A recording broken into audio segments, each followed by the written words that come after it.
Good morning SBS. आपके chapter का नाम है माता का अंचल। इसके लेखक हैं शिवपूजन सहाय और आपकी बुक का नाम है कृतिका। पाठ का सार इस प्रकार है। माता का अंचल वात्सल्य रस का पाठ है। वात्सल्य किस में होता है? माता में और पिता में। जो ममता होती है वो माँ जैसी किसी में नहीं होती है। इसमें लेखक ने अपने शैशव काल यानी कि बचपन के खेल तमाशे, रुचियों अरुचियों और शरारतों का मनोरम वर्णन किया है। पाठ का सार इस प्रकार है। पिता द्वारा मिले पूजा संस्कार। लेखक अभी शिशु ही था। वह अपने पिता के साथ सुबह जल्दी उठकर नहा धोकर पूजा करने बैठ जाया करता था।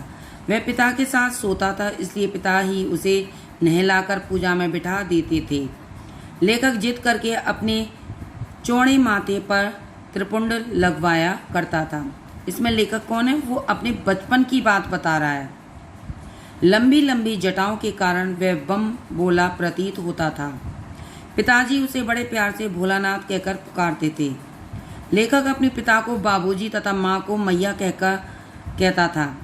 जब बाबूजी रामायण पाठ करते थे तो लेखक उसकी बगल में बैठकर शीशे में अपना मुंह देखा करता था। वह पिताजी को अपनी ओर देखकर लजा जाता था। जब पिताजी उसकी ओर देखते थे लेखक की तरफ तो वह शर्मा जाता था। लजाना माने शर्माना। पिताजी पूजा पाठ करने के बाद अपनी राम नाम वही पर 1000 राम नाम लिखा करते थे। फिर कागज के टुकड़ों पर 500 बार राम नाम लिखकर आटे की गोलियों में लपेटते थे और गंगा की ओर चल देते थे। बाबूजी मछलियों को एक एक करके गोलियां खिलाते चले जाते थे। तब वह पिता के कंधों पर बैठकर मुस्कुराया करता था। Thank you. पिता के संग खेले हुए खेल।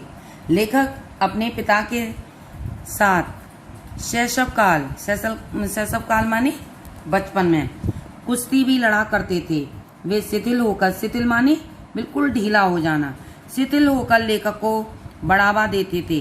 लेखक पिता को हराकर उनकी छाती पर चढ़ जाया करता था तथा उनकी मूछें उखाड़ने लगता था। तब पिता उसके हाथों को छुड़ाकर चूम लेते थे। पिता उसे खट्टा और मीठा चुम्मा मांगते थे।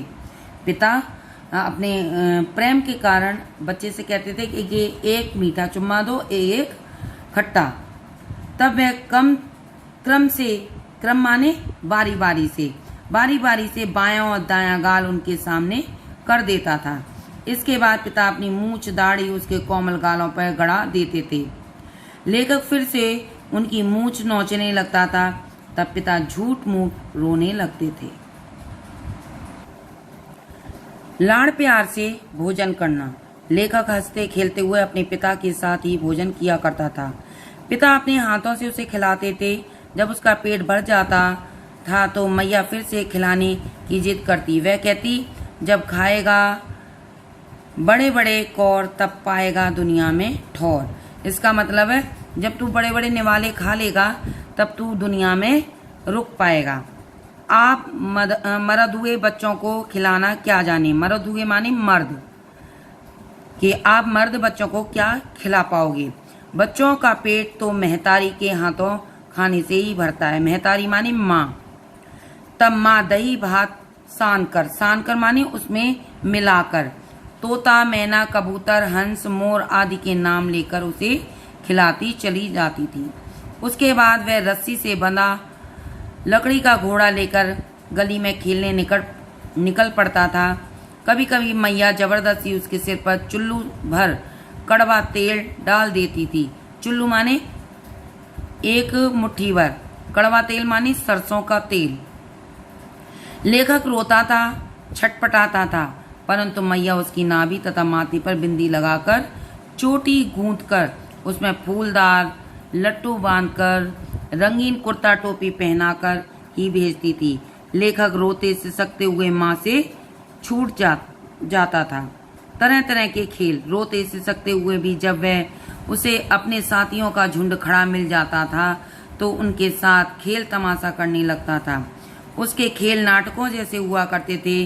कभी वे चबूतरों के एक कोने को अपना नाटक घर बनाकर उस पर मिठाई की दुकान लगाते थे। उस दुकान में कागज का चंदुआ ताना जाता था। चंदुआ माने जैसे चांदनी लगा लेते हैं। Thank you.